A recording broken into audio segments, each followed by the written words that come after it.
So here's his mother, Flora Lewis. I've already said she had a double BA in mathematics and logic from Queen's University Belfast. Got it in 1878.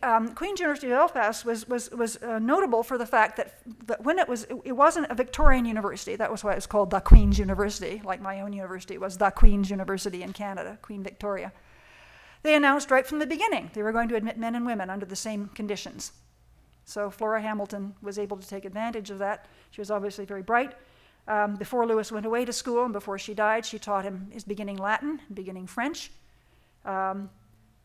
Maybe if she taught him mathematics, he would have done better, right? He almost didn't get into Oxford because he didn't pass the math responsions. He only managed to get in because he was a veteran after that, right? So the accidents of history are very interesting. All right, but he remembers her as ordinarily so wise, sensible, and sunny. With her death, all settled happiness, all that was tranquil and reliable disappeared from my life. No more of the old security. It was islands and sea now. The great continent had sunk like Atlantis. So you can see why he has similar feelings when his wife then dies of cancer, similar feelings of despair. And you might ask, how did somebody whose mother had a double degree in mathematics and logic from a militantly feminist university, how did he become such a gender essentialist and hierarchicalist? Well, some people say it has something to do with the fact that he lost his mother at such an early age, right? I'm not going to get psychodynamic about this. You can read about it a little bit in the book. Don't do much of it, even though I'm a psychologist. But anyway, that's one woman with one strong woman in his life who affects him. There is a myth about Lewis that he refused to teach women students. It's just not true. It's not true. His very first year at Oxford, before he got a formal donship, he was replacing somebody in philosophy because he had a triple first in philosophy, greats, philosophy, classics, and English literature. But his first year at Oxford was a replacement year for somebody on sabbatical as a philosopher. And he's this poor underpaid person, so he takes on an extra job teaching women at Lady Margaret Hall. Right? Lady Margaret Hall is one of the 4 women's colleges at Oxford. 4 women's college, probably 24 men's colleges at that point. But he goes over to LMH, as he calls it, in his diary once a week, and teaches an overload seminar in ancient philosophy. And his diaries are very positive about these women. He describes his classes as lively, some of the students as astonishingly good. And he begins a way of teaching there that carries through all the way through his career. He's very sensitive to the needs of the underdog, whether they're men or women, right? He wants to encourage them. If they come up on a scholarship from a humble working class background, Lewis particularly wants to help them. If they're being bullied by other women in the class, Lewis wants to help them, right? And that comes through in the diaries.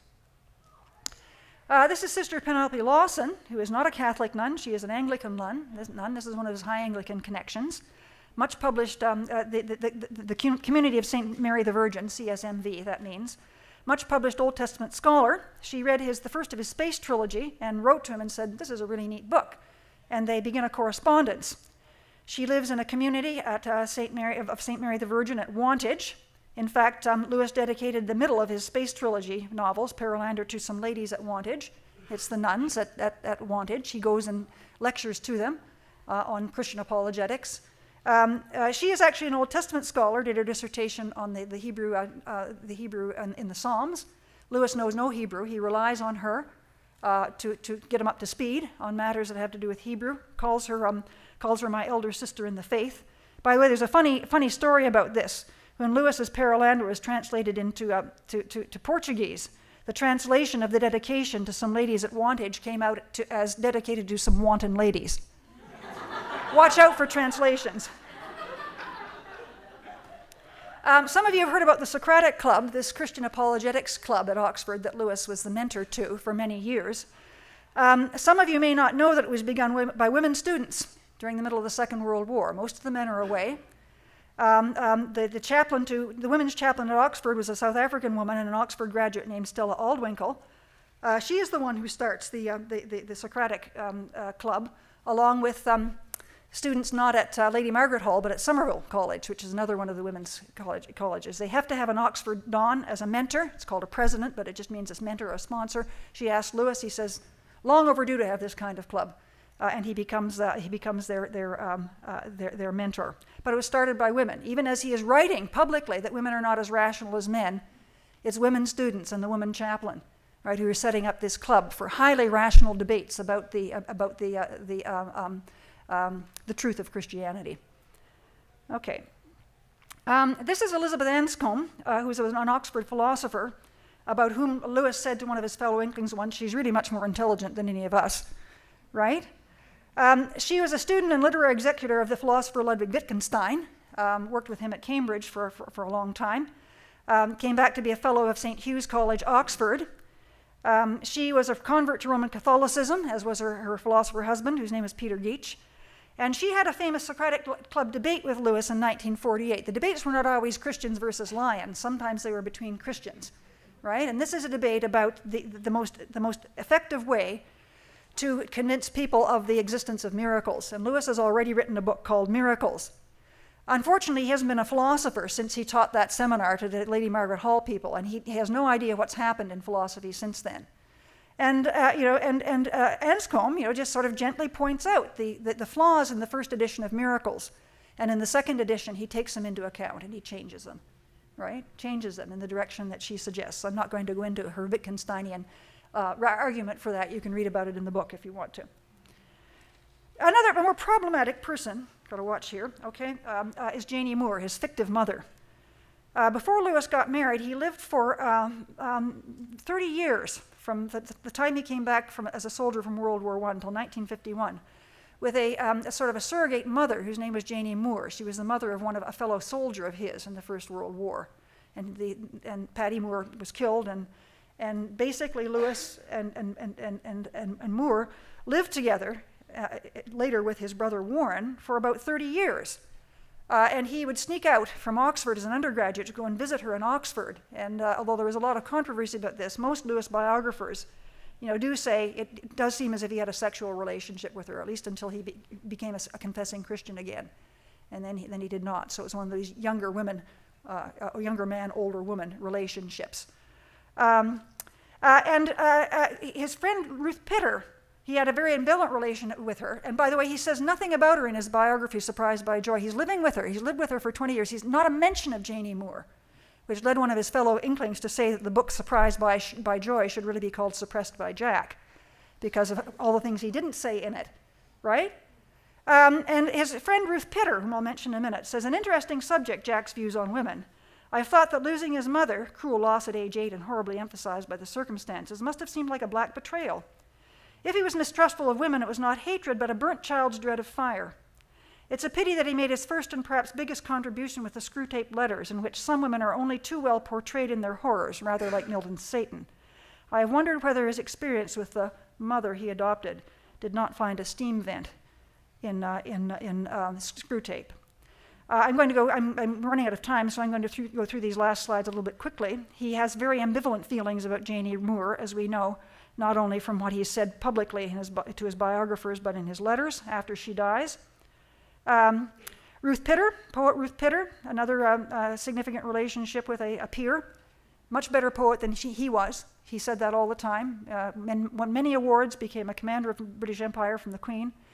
Too poor to go to university and became one of the best-known poets in England. Lewis corresponds with her when he writes the occasional poem. He runs it past her for improvement. Dorothy Sayers.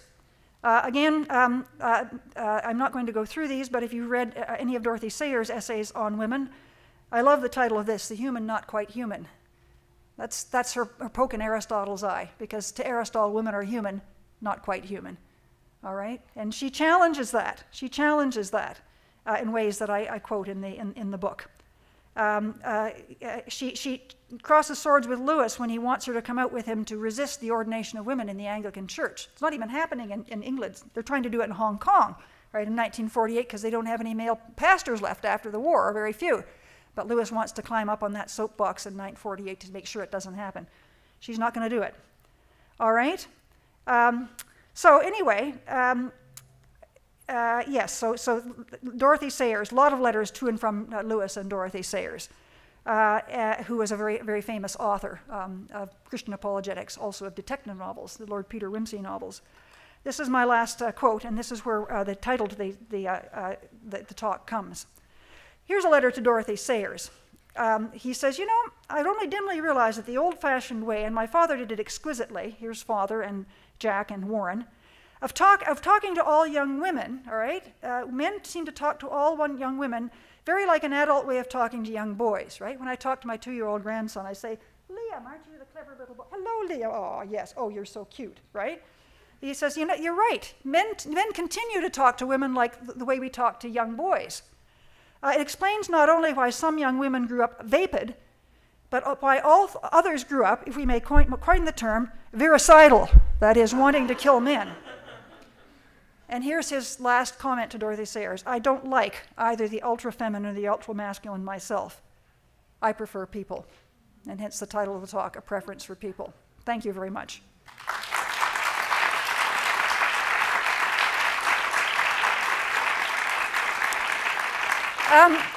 Let me say that it's almost 10:50, so if you need to leave for class, you can. Try to do it quietly.